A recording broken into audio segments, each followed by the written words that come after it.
Hey guys and gals, this is Mark Grasse, and this is the MegaMad Websites podcast. Today I'm going to be talking about an article that I wrote last week. It's called Survival Marketing. And basically, it's just some tips to keep you both sane as a business owner as we go through the COVID-19 crisis, and then also grow your business, or at least potentially grow your business after the crisis is past.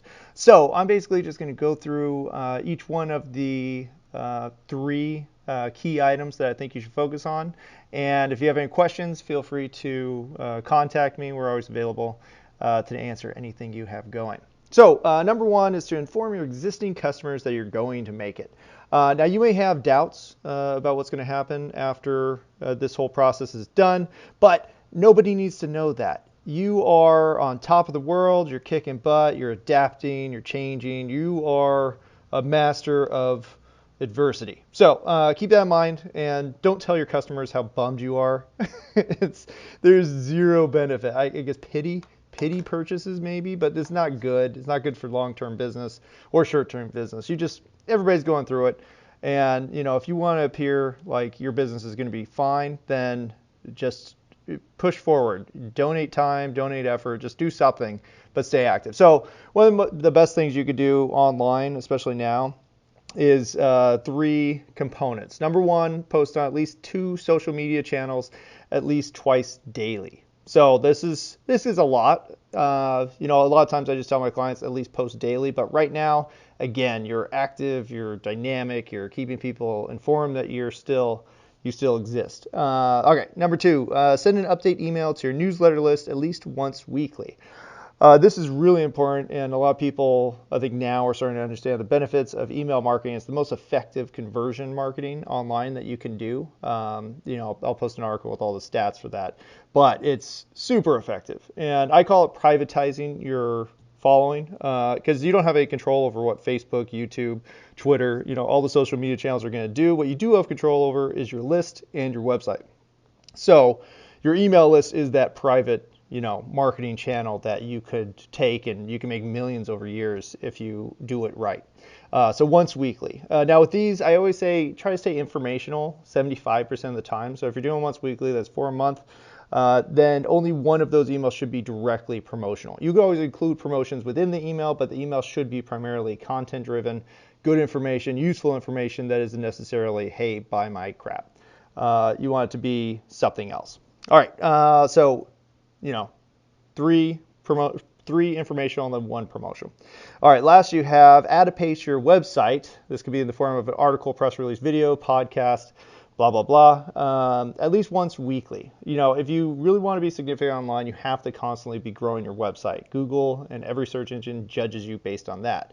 Also, it's an asset. I won't get into the fact that your website could be a huge asset if you treat it correctly, but just understand that you should be adding at least 1 page a week. And if nothing else, during the crisis, you could do a COVID update. So keep that in mind and try to add at least 1 post a week to the website. And this should be included, of course, on your social media posts and on your email campaign. All right, number 2. Make a recovery plan. You have the time right now, and instead of just stressing over what's happening, you could be thinking, hey, what am I going to do when this is over? How am I going to excel, and how am I going to grow and recover? And, really you could grow during the crisis. But anyways, think about what's going to happen after. This is probably the first opportunity that the majority of business owners have ever had to plan. Versus just working your butt off every single day. So here's a quick outline that I created for a post-recovery launch. Number 1, plan your We're Back announcement message now. So I usually say do a press release to write out the message and really get people, it looks official, it looks professional, but do whatever you could do. Basically, you want to say, hey, we're back, better than ever. Here's the new stuff we're doing. Even if it's not new, you're just informing people that you're back in business. So write your we're back message. Number 2, plan your employee rehiring process. Now, I am actually an HR major, so this processes and dealing with employees was my degree. So you need to have a process, especially now, because a lot of businesses are actually cleaning house, and it's terrible, but there's people that they probably didn't want that they are now able to lay off with no qualms, because that's just how life is right now.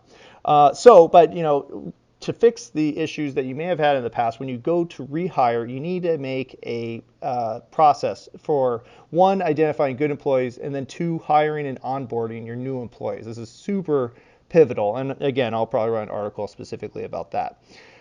So create a list of past employees that will need to be contacted, create procedures for rehiring, create or modify your employee manual prior to rehiring. So those are your tasks there. Number 3, plan a promotion for relaunch. So this is kind of attached to your announcement message, but really think about, hey, and maybe plan the next 12 promotions, but do one specifically for the relaunch. Really think about what you could do, what would be interesting, and what would really get people in the door. Do something big. Don't do something, $5 off socks or something. Make it cool, and you have time to be clever. So really think about it. Think what's catchy. Run it by people. You got tons of time. You're good to go. All right, number 4, plan for reactivation of standard operating protocols and marketing.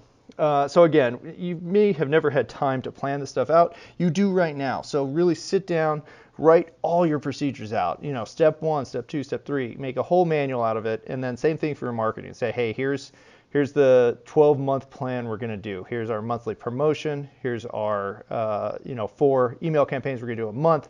Here's blah blah blah. Now this is going to change, and no plan survives contact with the enemy, but who cares? Just write it out. You have time, and you'll find it as a good guide to keep you active when things get nuts again. All right, number 3, major point, improve your mental health through business development. So all the stuff I've talked about so far is business development, but specifically you could do some awesome business planning that, again, you haven't had time to do before, but now you do. So this could be a business plan for the remainder of this year.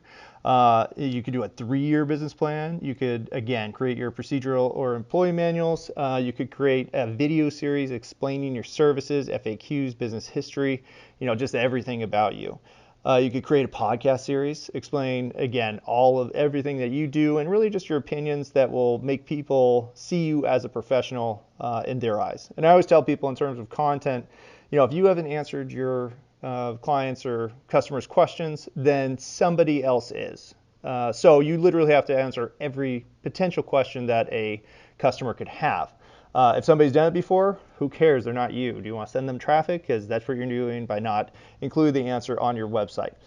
And finally, develop your website into a resource for your customers or prospects. So I talk about database creation and what I mean, or database content creation. And what I mean by that is creating, lists of content that's related to each other. So in terms of your website, if you do have 100 pages, and maybe it's just, common terms that are used within your industry that you've defined, now they'll use your website as a resource versus going to Google to find the information. They know that, hey, Dr. Smith has written out every single disease that you could get. That's actually a horrible example because of the current environment. What I meant to say was, you are a mechanic and you write out the most common issues that a Toyota 4Runner could have and how to fix them. So that's a database.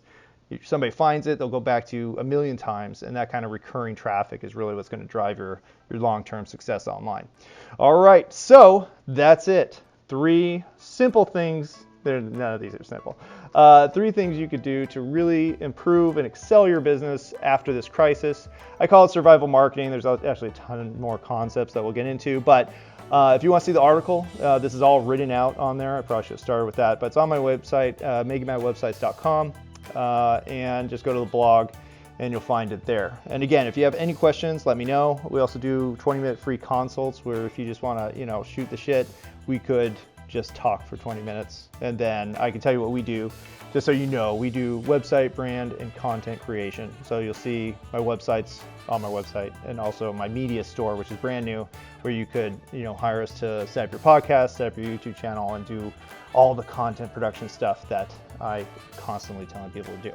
All right, again, good luck, stay safe, and tune in next time.